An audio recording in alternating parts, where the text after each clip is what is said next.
எழில் கொஞ்சம் நுவரெலியா உலக புகழ்பெற்ற சுற்றுலா தலம். சுற்றுலா பயணிகளை மீண்டும் மீண்டும் எமது நாட்டிற்கு வருவதற்காக தூண்டுதல் செய்யும் அழகிய இடங்கள் நுவரெலியாவிலும் அதனை சூழவுள்ள பகுதிகளிலும் அமைந்துள்ளன.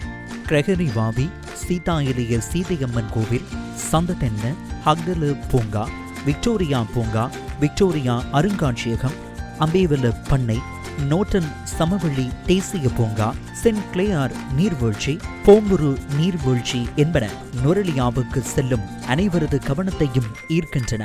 அந்த அழகிற்கு மேலும் இன்று பெருமதி சேர்க்கப்பட்டது. கடல் மட்டத்திலிருந்து 6182 அடி உயரத்தில், அதாவது இலங்கையின் மிகவும் உயரத்தில் அமைந்துள்ள சாந்திபுரம் கிராமத்திலிருந்து பல இடங்களிலும் உள்ள அழகிய பகுதிகளை கண்காணிப்பதற்கு இருந்த காட்சிக்கான் நிலையத்திற்கு புதிதாக அமைக்கப்பட்ட ஈகிள்ஸ் காட்சிக்கான் நிலையம் இன்று திறந்து வைக்கப்பட்டது. இலங்கை விமானப்படையினரால் நிர்மாணிக்கப்பட்ட இந்த காட்சிக்கான் நிலைய திறப்பு விழாவில் விமானப்படை தளபதி ஏர் மார்ஷல் உதயனி ராஜபக்ச கலந்து கொண்டிருந்ததுடன் அமைச்சர் விஜித ஹேரத் அதனை திறந்து வைத்தார்.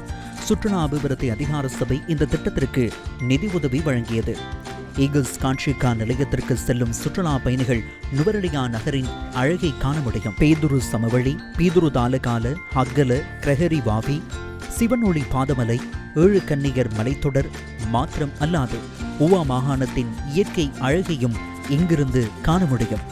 முன்பொருபோதும் இல்லாதவாறு எமது நாடு சுற்றுலா பயணிகளினால் நிரம்பி காணப்படும் போது அவர்களுக்காக இத்தகைய வசதிகளை ஏற்படுத்தி கொடுப்பது மிகவும் சிறந்த விடயமாகும்.